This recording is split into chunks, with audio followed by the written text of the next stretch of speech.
આપ સૌ જાણો છો કે સુરત શહેરમાં હાલમાં મેટ્રોની અલગ અલગ વિસ્તારમાં કામગીરી ચાલી રહી છે. એમાં અલગ અલગ માર્ગો પર જ્યાં કામ ચાલી રહ્યા છે ત્યાં રેગ્યુલર વાહન વ્યવહાર માટે પ્રતિબંધ મૂકવો જરૂરી છે, કારણ કે કામગીરી ચાલતી હોય છે. સુરત રેલવે સ્ટેશન વિસ્તારમાં જે વરાછા તરફથી લંબે હનુમાન વાળો જે માર્ગ છે, જે સબરસ રેસ્ટોરન્ટ તરફ નીકળે છે, એ છેલ્લા ઘણા સમયથી જાહેરનામું પ્રસિદ્ધ કરીને બંધ કરવામાં આવ્યો હતો. 1 મહિના અગાઉ વરાછા તરફથી જે ટ્રાફિક આવે છે એના માટે સિંગલ વે એક ખુલ્લો કરવામાં આવ્યો હતો.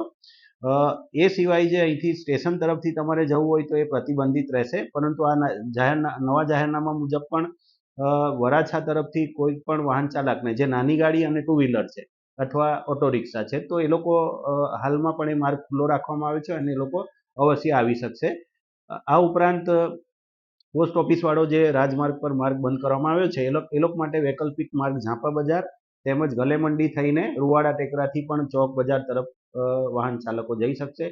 અને ક્રાઇમ બ્રાન્ચથી જે મકઈપુલ તરફનો માર્ગ હાલમાં હજી પણ કામગીરી ચાલુ હોય, હાલમાં પણ બંધ જ રાખવામાં આવ્યો છે. અને એના માટે વૈકલ્પિક રૂટ તરીકે ગાંધીબાગની પાછળનો જે માર્ગ છે ક્વોલિટી રેસ્ટોરન્ટ વાળો, એ વાહન ચાલકો ઉપયોગ કરી શકશે. આ ઉપરાંત એ લોકો હોપપુલ પાર કરી અને શીતલ 4 રસ્તાથી પણ મકઈપુલ તરફ જઈ શકશે. આટલા માર્ગો વાહન ચાલકો માટે ખુલ્લા છે અને જ્યારે કામગીરી મેટ્રોની પૂર્ણ થશે ત્યારે બધા માર્ગો સંપૂર્ણ રીતે ખોલી દેવામાં આવશે.